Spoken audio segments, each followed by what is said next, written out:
جیسا کہ آپ سب جانتے ہیں کہ پورے پاکستان میں پاکستان تحریک انصاف کے مینڈیٹ پر جس طریقے سے ڈاکہ ڈالا گیا اس سے کئی حد زیادہ تک بلوچستان میں ڈاکہ ڈالا گیا.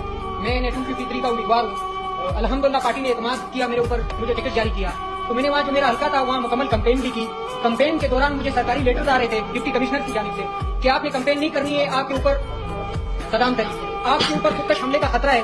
تو میں نے توکل کیا, اپنے لیڈر کے نقش قدم پہ چلتے ہوئے کمپین بھی چلائی. وہاں ہمارے اوپر ایک حملہ بھی ہوا جس میں ہمارے 4 ساتھی شہید ہوئے اور الیکشن کے دن بھی ہمارے 2 ساتھی شہید ہوئے. تو انہوں نے ہمارے شہیدوں کے خون کو بھی نہیں بخشا. پہلے 3 دن ہمارے نتائج روک رکھے. سب کو پتا ہے, میں سوشل میڈیا پہ اس چیز کی باقاعدہ کلیئرفیکیشن دے چکا ہوں کہ وہ کون تھے جو ہمارے مینڈیٹ پہ ڈاکہ ڈال رہے تھے. ہم ان سے اپیل کرتے ہیں کہ ہمارے پاس تمام فارم 45 موجود ہے. کوئی بھی میڈیا کی برادری اگر یہ چاہتی ہے کہ ہم انہیں فارم 45 دکھائے وہ بھی دکھائیں گے, لیکن ہم اپنے مینڈیٹ پہ جنہوں نے ڈاکہ ڈالا ہے نا ان کے سامنے ہم سرنڈر نہیں کریں گے.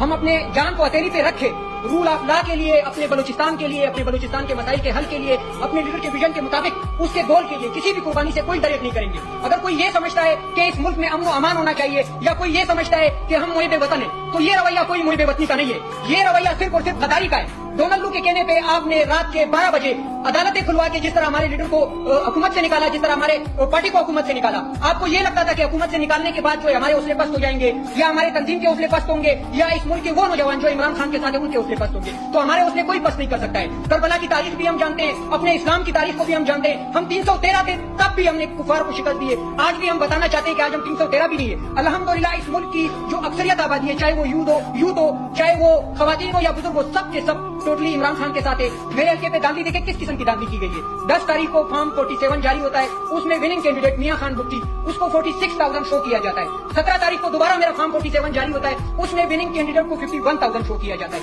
18 تاریخ کو فارم 49 جاری کیا جاتا ہے جس میں وننگ کینڈیڈیٹ کو 45,400 کچھ ووٹ شو کیا جاتا ہے. کوئی طریقہ ہوتا ہے, جب ہم اسکول میں پڑھتے تھے نا تو کوئی نقل میں پکڑا جاتا تھا تو استاد کہتا تھا کہ نقل کے لیے بھی عقل کی ضرورت ہے. تو ان کے پاس وہ عقل بھی نہیں ہے, یہ ڈفرز ہے. ان ڈفرز کو ہم بتانا چاہتے ہیں کہ چوری کیا ہوا مینڈیٹ جس کے ذریعے آپ وزیر اعلیٰ پنجاب منتخب کر رہے ہیں, چوری کیا ہوا کینڈیڈیٹ. آپ نے 25 کروڑ عوام کو بکری سمجھ رکھا ہے, جس طرح میرے حلقے پہ آپ نے بکری کو زبردستی منتخب کروایا ہے. 350 پولنگ میں میرے کل ٹوٹل 406 پولنگ ہے. 350 پولنگ میں جو ونر کینڈیڈیٹ ہے, جس کو وننگ کینڈیڈیٹ شو کیا گیا ہے, اس کے 3,000 ووٹ بھی نہیں ہے. 46 پولنگ جو بیکر کا ایریا ہے, جو سی کا ایریا ہے, وہ چند پولنگ جو کولو کے آتے ہیں, اس کو فارم 28 میں ہمارے الیکشن کمیشن نے خود سینسٹیو پولنگ ڈکلیئر کیا ہے. وہ میرے پاس فارم 28 بھی موجود ہے, لیکن اس کے باوجود وہاں ٹرن آؤٹ کتنا ہوا ہے, 95%. ان 46 پولنگ میں 49,000 میاں خان بگٹی کو ڈالے گئے ہیں. میاں خان بگٹی کون ہے؟ میاں خان بگٹی کے اوپر سما نیوز کی رپورٹ موجود ہے, میری نہیں ہے, میڈیا برادری کی رپورٹ ہے کہ یہ کراچی سے جو گاڑیاں چوری ہوتی ہے نا, یہ وہاں بلوچستان میں اس کو استعمال کرتا ہے. اور اس کے لنک کس کے ساتھ ہے؟ اس کے لنک NLC کے ساتھ ہے. NLC کون استعمال کرتا ہے وہ ہم سب کو پتا ہے. ہم اس ملک میں کوئی خون خرابہ نہیں چاہتے ہیں, نہ ہم صرف اور صرف سوٹ بیانے کے ساتھ آپ کے سامنے کھڑے ہوں گے. اگر آپ تلوار دکھائیں گے نا تو ہم زبان کی تلوار دکھائیں گے. اگر آپ جبر کریں گے نا ہم تو زبان سے آپ کا مقابلہ کریں گے. جو آرٹیکل 19 ہے جس کے مطابق ہمیں یہ رائٹ حاصل ہے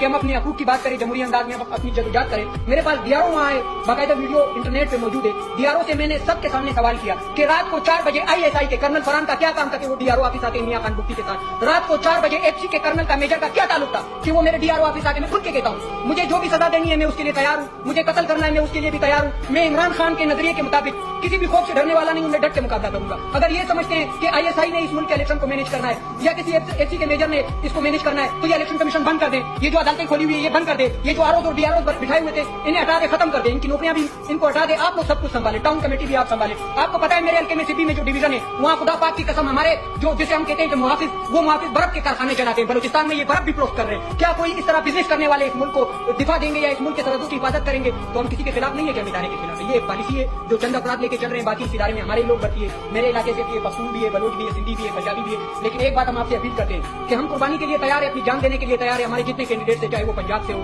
چاہے وہ کراچی سے ہو, چاہے وہ خیبر پختونخوا سے ہو, چاہے وہ اسلام آباد سے ہو, جن کا مینڈیٹ چوری کیا گیا ہے نا, یہ ہمارا ذاتی مینڈیٹ نہیں ہے, یہ قوم کا مینڈیٹ ہے. یہ قوم نے اس لیے دیا تھا کہ قیدی 804 کو رہائی ملے اور اس ملک میں جو سیاسی عدم استحکام ہے اس کو ختم کر کے سیاسی استحکام ملے. تو اس کے لیے ہم نے سر دھن جان سب کی بازی لگانی ہے. جس طرح ارشد شریف نے اپنی شہادت کی قربانی دی, وہ بھی کسی کا بیٹا تھا. جس طرح عمران ریاض اس ملک کے لیے رول آف لا کے لیے ابھی بھی جیل میں بیٹھا ہوا ہے, اسد پور بیٹھا ہوا ہے. تو ہم نے ان چیزوں سے ڈرنا نہیں ہے. میرے سینئر یہاں بیٹھے ہیں, میں کچھ جذباتی ہوں. جذباتی اس وجہ سے ہوں کہ ہم جلے ہوئے ہیں. ہمیں اندر سے آپ دیکھیں گے نا, اب بھی آپ ہمیں سلوٹ کریں گے کہ اتنی زیادتیاں ہونے کے باوجود آپ رول آف لا کی بات کیسے کر رہے ہیں. ہمارے پاس انفراسٹرکچر نہیں ہے, ہمارے پاس تعلیمی ادارے نہیں ہے, ہمارے پاس ہیلتھ کا کوئی نظام نہیں ہے. باقی جو ہمارے حقوق کے ریالٹی کے مطابق وہ ہمیں نہیں ملتے. سوئی دیر مفتی کی مثال میں ہر جگہ پہ دیتا ہوں, وہاں سے گیس نکل رہی ہے, پورے پاکستان میں استعمال ہو رہی ہے, لیکن بلوچستان کو اور بلوچستان کی ماؤں بہنوں کو یہ گیس نہیں مل رہی ہے. خدا را ایک پاکستان ایک دستور, ایک پاکستان 2 دستور ہم تسلیم نہیں کریں گے. اگر میری بات کوئی غیر آئینی میں نے بات کی ہو تو اس میں میں معذرت چاہتا ہوں, باقی سینئر آپ کو بتا دیتے ہیں.